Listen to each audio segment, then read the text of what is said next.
अब movie start होती है और हम रॉबिन को देखते हैं। ये जा रहा था। वो एक सुनसान सी जगह पर पहुंचता है जहां पर बहुत सारे बच्चों को किसी ने कैद करके रखा था और रॉबिन का एक ही मिशन था कि इन सारे बच्चों को यहाँ से बचाकर निकाला जाए। इन सब बच्चों को यहाँ पर कैद करने वाला डॉल मेकर नाम का एक आदमी था। थोड़ी ही देर के बाद बैटमैन भी यहाँ पर पहुँच जाता है और सारे बच्चों को छुड़ा देता है। जब यहाँ पर डॉल मेकर आता है तो रॉबिन उसको फॉलो करने लगता है और बहुत इजीली पकड़कर बहुत ज़्यादा मारता है। पर बिल्कुल एंड में रॉबिन उसे छोड़ देता है क्योंकि उसे बैटमैन की बताई बात याद आती है कि हम किसी भी इंसान को ऐसे ही नहीं मारते। पर थोड़ी ही देर के बाद यहाँ पर एक स्ट्रेंजर आता है जिसने एक आउल का कॉस्ट्यूम पहना था।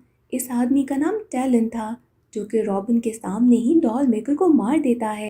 टैलन यहाँ पर रॉबिन से कुछ भी नहीं कहता और आराम से यहाँ से चला जाता है। रॉबिन को तो कुछ समझ ही नहीं आता कि ये सब हुआ क्या है।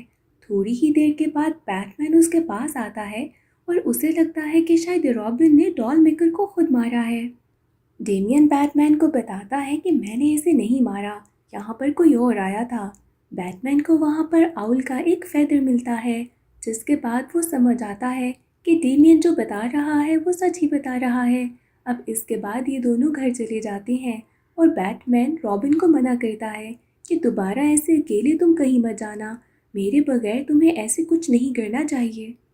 पर अगली रात फिर दोबारा से ऐसे ही होता है। रॉबिन फिर से लोगों की मदद करने के लिए बैट मैंशन से निकल पड़ता है।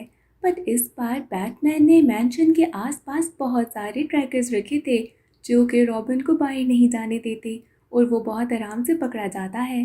बैटमैन फिर से रॉबिन को मना करता है कि तुम्हें अब मैंशन में ही रहना है और ऐसे तुम अकेले मत जाओ। और इसके बाद बैटमोबाइल में खुद चला जाता है ढूंढने के लिए कि ये बेसिकली फेदर किसका है और कौन वहाँ पर आया था जिसने ऐसे ही किसी को मार दिया।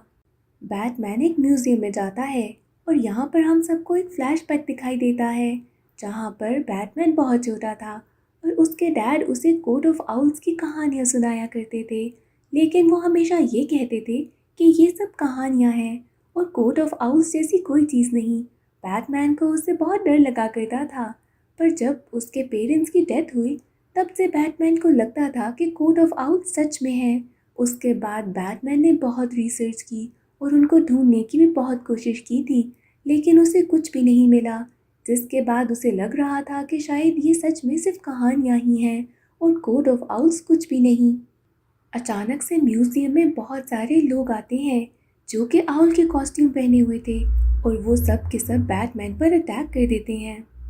बैटमैन बहुत मुश्किलों से उनसे लड़ता है जिसके बीच में उसे बहुत सारी चोटें भी लगती हैं और बहुत मुश्किलों से वहाँ से भाग भी जाता है। इतनी ज़्यादा चोटें लगने के बाद बैटमैन बिल्कुल बेहोश होने वाला था, पर इससे पहले ही वो नाइटविंग को कॉल करता है कि मुझे आकर रेस्क्यू कर लो। नाइटविंग उसे आता है और वापस ले जाता है। इस तरफ तो बैटमैन घर वापस आ रहा था, दूसरी तरफ रॉबिन फिर से सारी सिक्योरिटी तोड़कर लोगों की मदद करने के लिए सिटी पहुंच जाता है। रात के अंधेरे में रॉबिन बिल्कुल बैटमैन की तरह काम कर रहा था, बहुत ही ज़्यादा अच्छी फाइट्स दिखाकर बहुत सारे लोगों की मदद करता है। रॉबिन को फील होता है कि शायद उसे कोई देख रहा है। पता चलता है कि ये वही आदमी था जो कि पहले भी रॉबिन से मिल चुका है। इसने भी आउल वाला कॉस्ट्यूम पहना था, यानी कि टैलन। टैलन अब रॉबिन से दोस्ती करना चाहता है और बहुत सारी बातें कर करके वो रॉबिन को बहुत ही अच्छा दोस्त बना भी लेता है। दूसरी तरफ बैटमैन अपनी ओरिजिनल आइडेंटिटी यानी कि ब्रूस वेन बन के अपनी गर्लफ्रेंड से मिलने के लिए जा रहा था।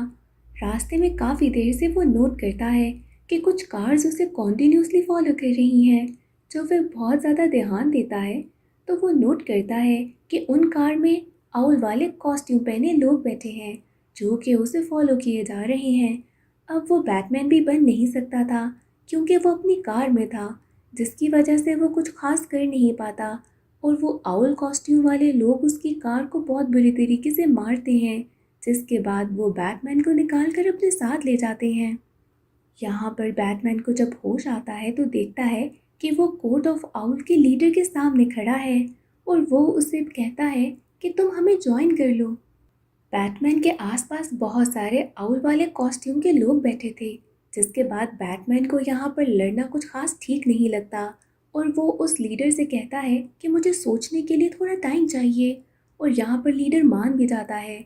जिसके बाद वो बाकी सारे कुछ आउल्स को कहता है कि इसे वापस अपने घर छोड़ आओ। जिसके बाद बैटमैन को वो सच में वापस आराम से छोड़ आते हैं। रॉबिन और टैलन तो बहुत ज़्यादा घूम फिर रहे थे, बट ऐसे ही रॉबिन और उसके बीच में कुछ नोक-झोंक हो जाती है। जिसके बाद टैलन अब रॉबिन से कहता है, या तो तुम मेरे साथ रहोगे या तो बैटमैन के साथ, और अब तुम्हें फैसला कर लेना चाहिए। रॉबिन को भी फील हो रहा था कि बैटमैन उसे अपने बेटे की तरह तो ट्रीट नहीं करता, और टैलन उसको अब एक बेटे की तरह ट्रीट कर रहा था। जिसके बाद अचानक से यहाँ पर बैटमैन पहुँचता है, और ये देखकर टैलन वहाँ से भाग जाता है। बैटमैन अब उसके पीछे जाने ही वाला था कि रॉबिन उसे मना करता है। जिसके बाद अब रॉबिन और बैटमैन के बीच में भी आर्ग्यूमेंट स्टार्ट हो जाती है। बैटमैन शायद कुछ ज़्यादा ही रिस्ट्रिक्शंस लगा रहा था रॉबिन पे। जिसके बाद इस सारी आर्ग्यूमेंट के बाद तो रॉबिन वहाँ से चला ही जाता है। बैटमैन कुछ डिसाइड करके दोबारा से कोर्ट ऑफ आउल्स के पास जाता है, पर यहाँ पर उसे एक फियर गैस सुंघा दी जाती है, और उसे उसके बाद बहुत ज़्यादा डर लगने लगता है। आसपास कुछ भी उसे रियलिटी जैसा नहीं लगता। नाइट विंग यहाँ पर एंड टाइम पर पहुँच जाता है और बैटमैन को बचाकर यहाँ से ले जाता है। दूसरी तरफ इतनी सारी आर्ग्यूमेंट्स के बाद रॉबिन अब दोबारा से टैलन के पास जाता है, जिसको देखकर टैलन काफ़ी खुश होता है। वो भी काफ़ी ज़्यादा रॉबिन को पसंद करने लगा था और एक तरह से अपना बेटा ही समझ रहा था। वो रॉबिन से कहता है कि तुम भी अब हमारे कोर्ट ऑफ आउल्स को ज्वाइन कर लो। जिसके बाद वो उसे वहाँ पर लेकर जाता है, पर जैसे ही इनके लीडर को पता चलता है कि ये कोई और नहीं बल्कि डेमियन है, यानी कि बैटमैन का बेटा, तो वो उसे मना कर देते हैं। इसके साथ ही लीडर सबको ऑर्डर देता है कि डेमियन को मार दिया जाए, पर टैलन वहीं पर था और वो ऐसा होने नहीं दे सकता था, क्योंकि वो अब डेमियन से बहुत ज़्यादा क्लोज हो चुका था।